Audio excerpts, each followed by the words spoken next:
Good afternoon, George Cavaligos for DragonSlayer. Sorry I missed the videos the last couple days. I was traveling for some business, taken care of. Onward and upward.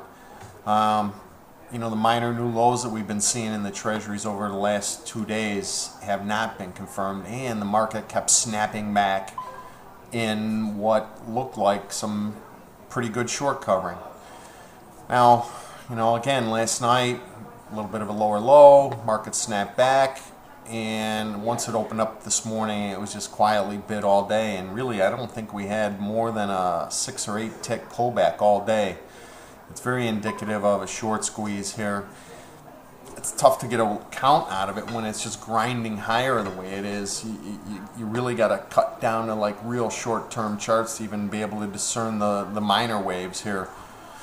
Don't want to fade it yet. A little bit of resistance. I sent out the tweets, 128.17 plus 18. We kind of powered through that. We're close to that 128.22, which I think is going to be kind of an important level because I think there's stops above that 128.22 level. I still think we could see the market power higher. I'm hoping to get a dip. I'm looking at 128.13. on a dip from today's close. We closed right around the highs. I certainly don't want to fade this move. I think there's more upside to go. I think we're going to go test that 129.02 level at a minimum. So we're looking to buy dips. Keep an eye on that 128.13 to 15 level. I'd love to see the market get down there at some point. Maybe we have to wait till tomorrow morning's data.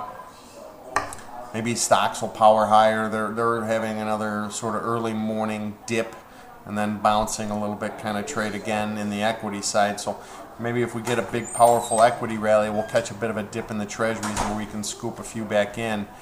I kept letting them go a little bit too easily today. I didn't expect this kind of a powerful rally. It is a corrective move, I think. We've seen this before where the market puts up big 3-wave moves down, and then we look for the 4th wave corrective trade, and that turns into another big 3-wave rally or a 3-wave break, and the market just keeps chopping around in these big ranges. I think we're in a different mode right now. I think we're going to see 5th wave lower after this rally is concluded here. Again, I think it's going to be a complex corrective type of pattern. It's going to be difficult, but I think once we see that 129.02 level, then we want to be on alert for any kind of bearish reversal at that point, whether it's a hourly 1 tick higher high or some kind of a big rally and then a quick sell-off where it leaves a selling candle.